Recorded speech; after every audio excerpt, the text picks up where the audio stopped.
Hola, com va?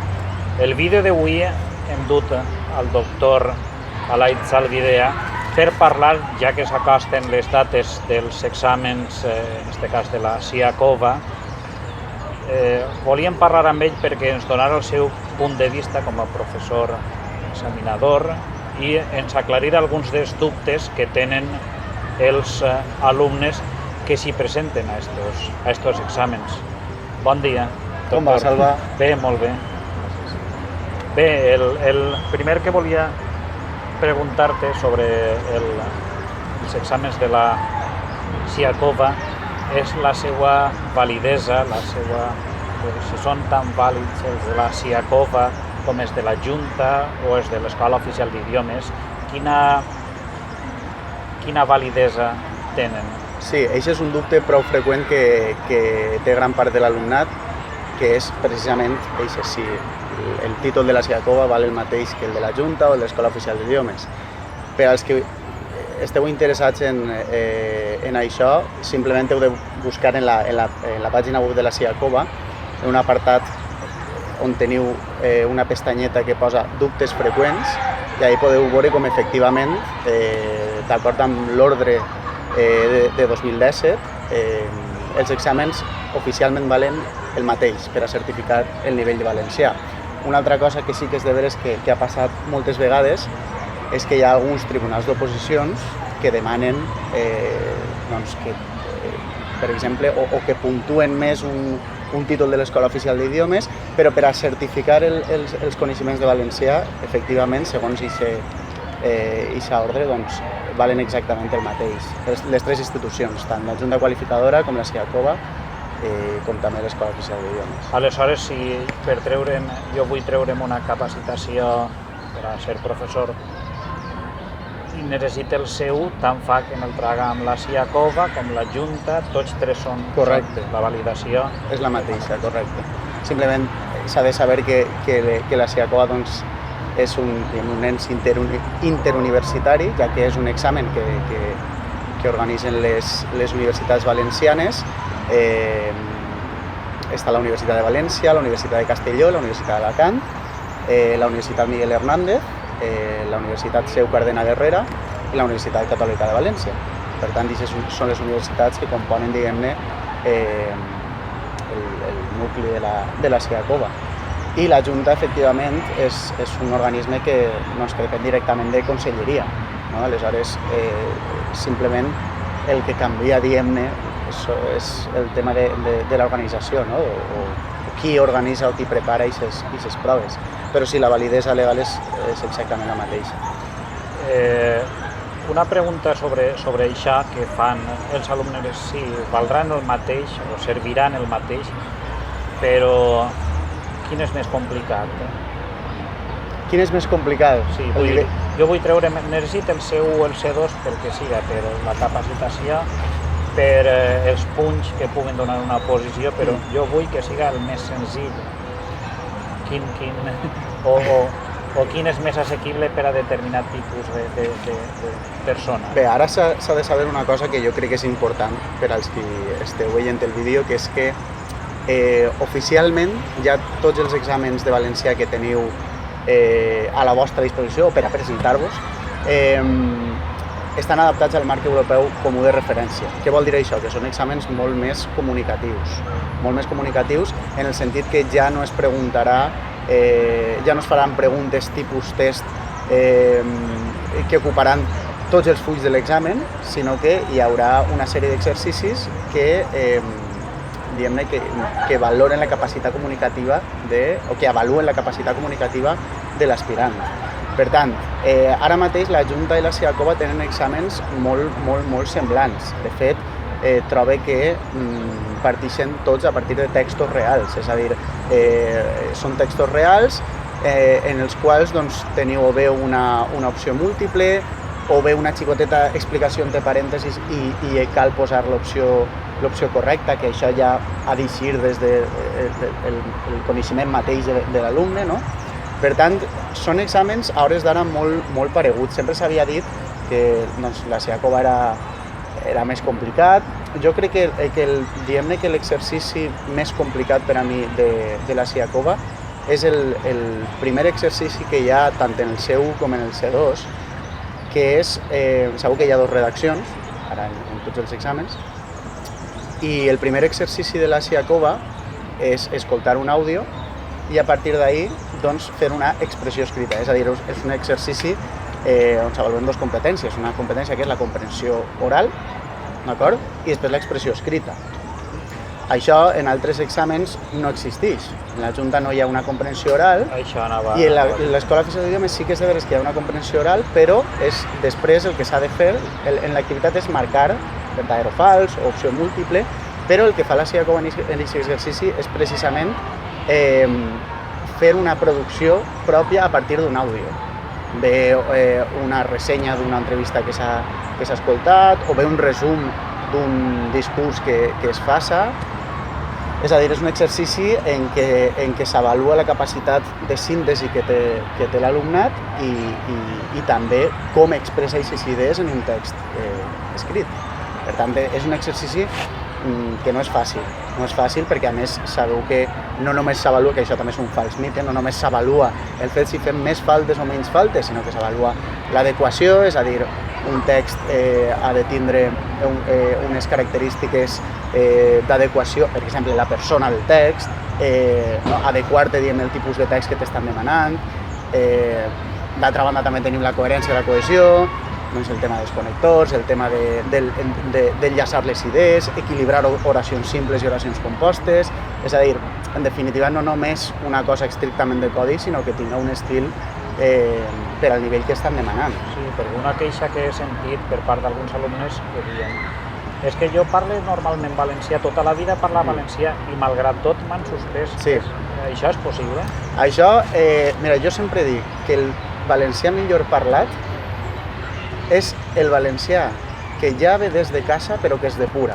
Això què vol dir? Que no podem pensar que una persona parla malament si parla valencià des de casa. Això és completament fals. Però sí que és de veres que, com en tota llengua, doncs hi ha una sèrie de coses que s'han de depurar. S'han de depurar perquè tampoc no hem de creure que una persona...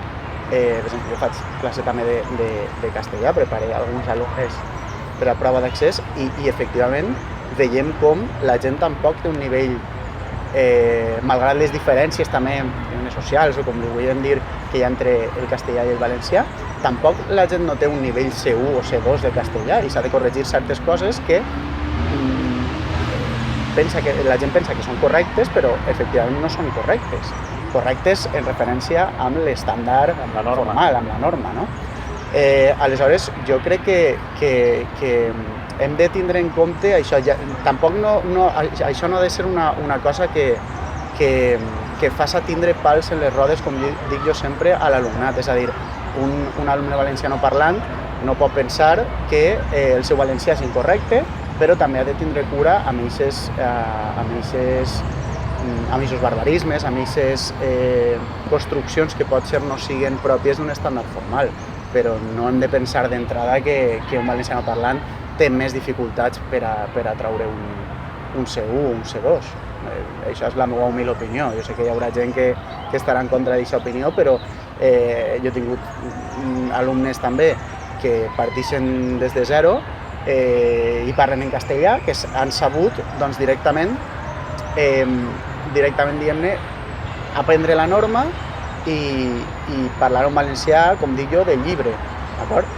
Però, i clar, els valencianoparlants partixen del fet contrari, que és, clar, tenen un valencià molt viu, en el qual moltes formes d'aquest valencià viu seran correctes, perquè tampoc no hem de creure que el valencià viu, que l'estàndard no té coses del valencià viu, però simplement s'han de corregir certes coses. Aleshores, les perspectives d'aprenentatge de la llengua són diferents, o el punt de partida, diguem-ne, és diferent. També estic pensant, si em permets, que clar, jo puc parlar molt bé valencià o valencià des de xicotet, però l'examen és he de seguir unes pautes que també inclouen adequar-me a la persona en qui estic parlant, utilitzar els connectors i no parlar molt bé, però tot seguir com dir, d'un tema a un altre, sinó que ha d'estar tot lligat, ha de ser un discurs en valencià correcte, però a més un discurs lligat, un acte comunicatiu el millor possible. Sí, sobretot el que ha de saber també la gent és que això és una cosa que ha de fluir com en tot en la vida, no? La gent pregunta, és que en la prova oral, bé, ja que estem, la prova oral de la SIACOVA, en el seu sabeu que és un monòleg i un diàleg, d'acord? I en el C2 és una mediació i un diàleg, d'acord? En la part oral també inclou diàleg. En la part oral, sí. També inclou mediació. Correcte. Llavors, són un poc diferents les proves del C1 i el C2, però tenen aquestes dues parts. El que vull dir amb això és, no podem pensar que en la part per exemple, del diàleg, en la qual tenim una interacció amb una altra persona, això ha de ser robòtic. Això no pot ser robòtic. És a dir, una cosa és construir un discurs mateix, com podria ser un monòleg, com podria ser una mediació, on hi ha el fet d'estructurar el discurs d'una manera o d'una altra és molt diferent del que és un diàleg. Un diàleg ha de ser una cosa fluida, una cosa en la qual les dues persones tinguin un acte comunicatiu. Una interacció. Efectivament, amb els mecanismes necessaris, com si tu i jo ara estem parlant, el meu discurs ara mateix té vots, no és un discurs en què hi hagi en primer lloc, en segon lloc, perquè és un discurs prou espontani, en el qual tu em pots interrompre amb educació i no passa absolutament res. Aleshores, en el diàleg es pot interrompre. Per exemple, això que m'acabes de fer. Està suspès. No, clar, efectivament, no, és un acte comunicatiu totalment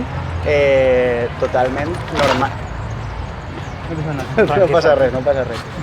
És un acte comunicatiu totalment natural, vull dir, no hem de forçar aquestes situacions, sinó serà pitjor, jo penso. Un dubte que tenen també alumnes és que si em toca amb este professor, amb l'altre, tinc més dificultats. M'ha tocat amb uno que no somria, m'ha tocat amb una professora que ixa és molt seca, no? Ja estic suspès, ja estic aprovat segons l'examinador. Això és real? Home, s'ha de saber que la SIACOVA té els mecanismes necessaris. SIACOVA i tots, vull dir. Sí, era perquè estàvem parlant de la SIACOVA, però diguem-ne que són organismes en els quals es forma als examinadors.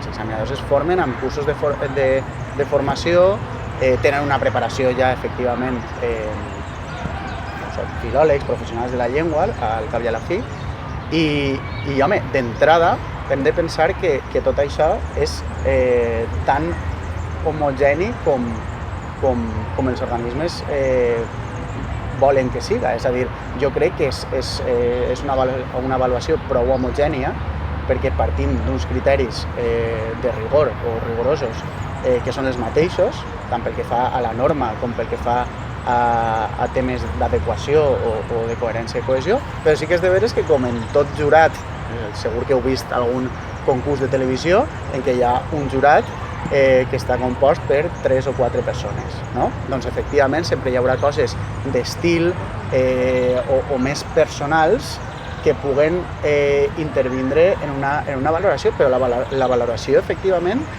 no pot ser molt personal perquè hi ha una graella i aleshores no se'n poden anar d'ahí. Per tant, permet-me que posi en dubte aquests personalismes perquè la graella és molt clara. És a dir, una cosa és que siga més estricte o menys, o el nivell d'exigència, bé, som humans i efectivament no serà exactament igual l'avaluació d'un examinador d'un altre, però és de veres que la graella és exactament la mateixa.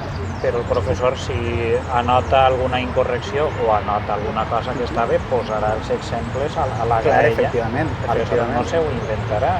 Efectivament.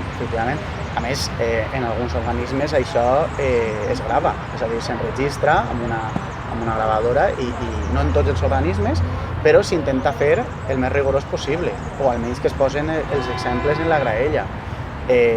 Jo crec que, com t'he dit abans, no se'n poden anar molt del que tenen tots els examinadors, que és aquesta fitxa o aquesta graella d'avaluació. A més, després l'alumnat té el dret d'anar a anirem a per el seu examen. A reclamar, Per el seu fer una examen. reclamació, una sol·licitud, Correcte. que evidentment són ateses, són llegides i són respostes en el temps i per persones professionals. Doncs pense que amb això hem acabat. Moltes gràcies al doctor Zalbidea. Quant de formalisme, Salva. Un plaer. Un plaer per a mi també, moltes gràcies. Vale. D'acord, doncs moltes gràcies per haver vist este vídeo. Si vos agrada, doneu-li al like per la vostra atenció. Opre Roma, adeu.